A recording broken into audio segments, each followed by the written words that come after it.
Alright, ladies, I told you I was going to hook you up with Ecclesiastes, or however you say it. But there you go. I'm trying to get a little bit of Christmas lights in there too with the thing, so I don't know. It's a little flavor on it for me. I feel a little better. Took a little mini nap. Ready to get my yum spiritual food on again for the day. I said yum spiritual food. Yum, eat 'em up. Alright, 25 seconds in, I'm already talking too much. Enjoy. The Book of Ecclesiastes. It's part of the Bible's wisdom literature, and it opens with this line: the words of Kohelet, the son of David, king in Jerusalem. Now in Hebrew, the word Kohelet means someone who has gathered people together.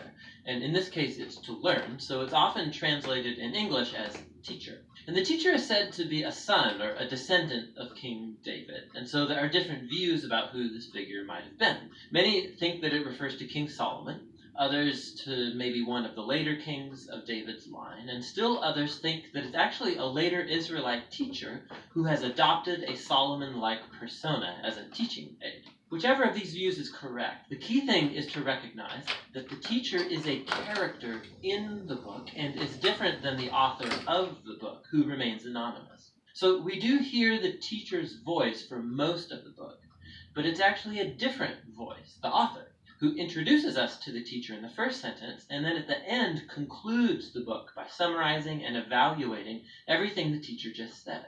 So the author is someone who wants us to hear all that the teacher has to say, and then help us process it and form our own conclusion. So what does the teacher have to say?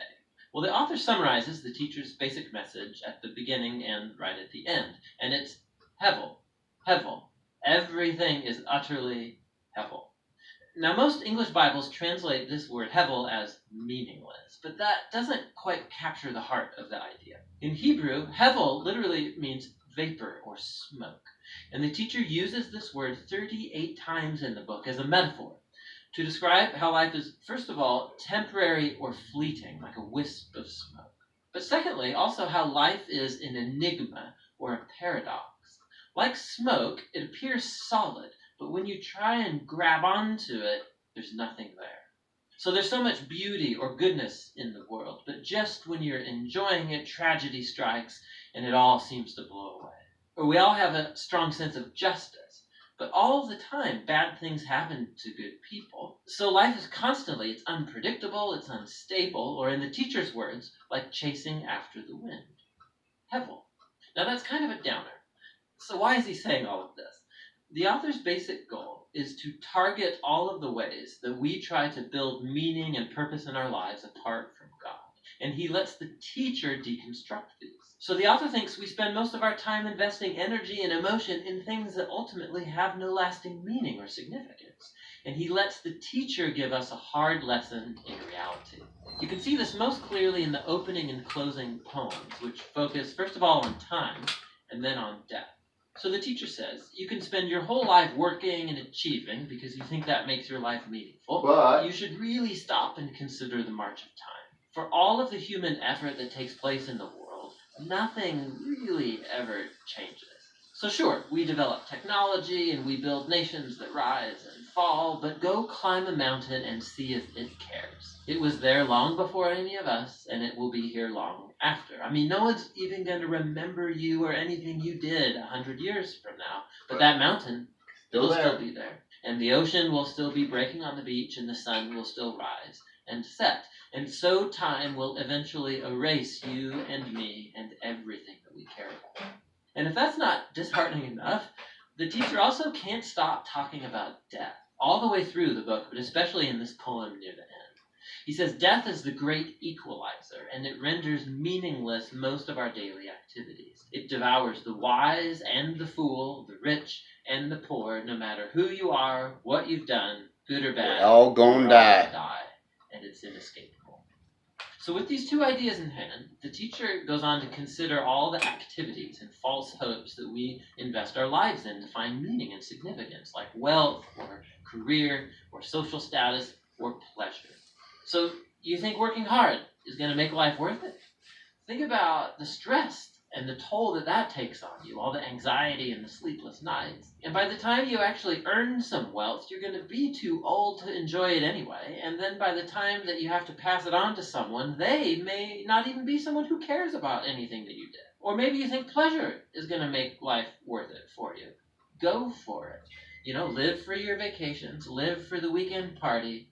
Monday always comes. Ooh. Hevel, hevel. Everything is utterly hevel. So what does the teacher advocate then? That we become pure hedonists or relativists? Well, no, that would be hevel too. The teacher acknowledges the ideas from Proverbs, that living by wisdom and the fear of the Lord, that these have real advantages. On the whole, life will probably go better for you. See, but the problem is that even living by wisdom and the fear of the Lord, they're hevel too, because they don't guarantee a good life.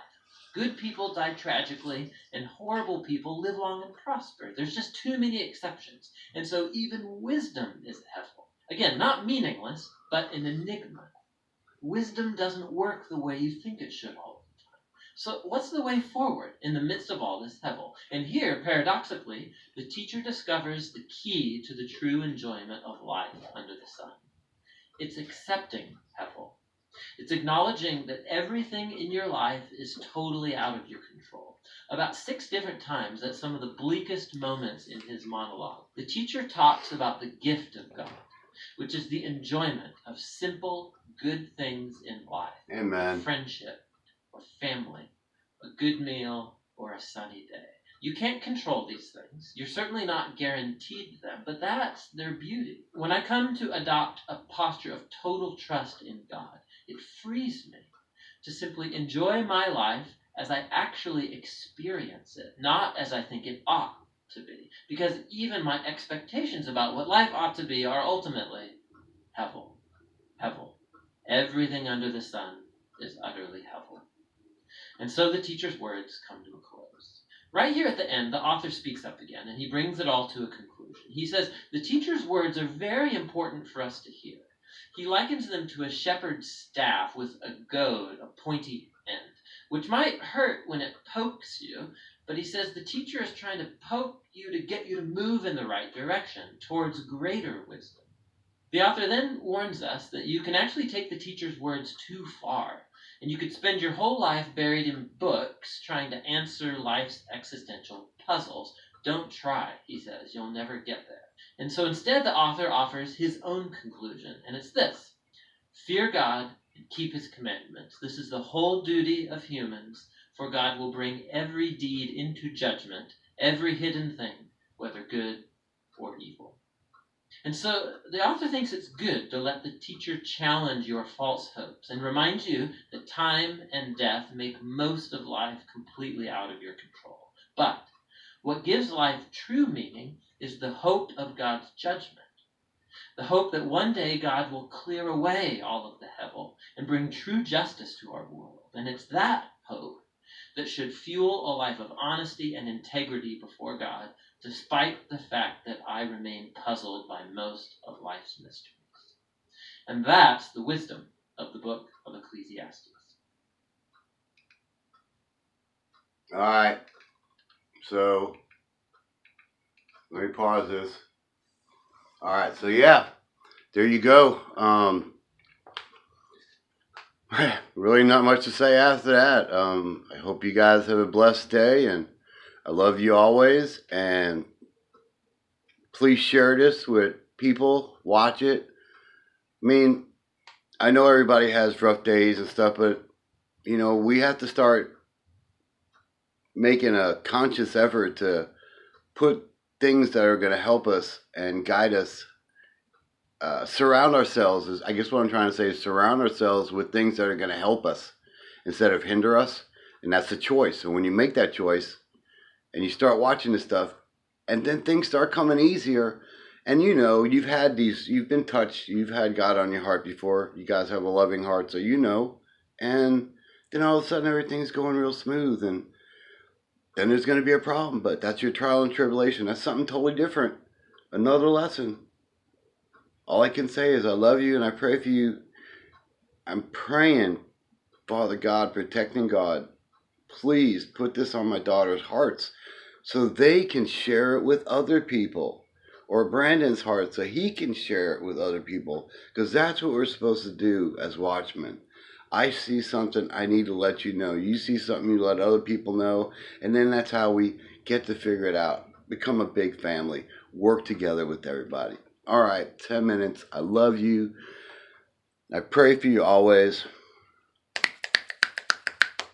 Like and subscribe.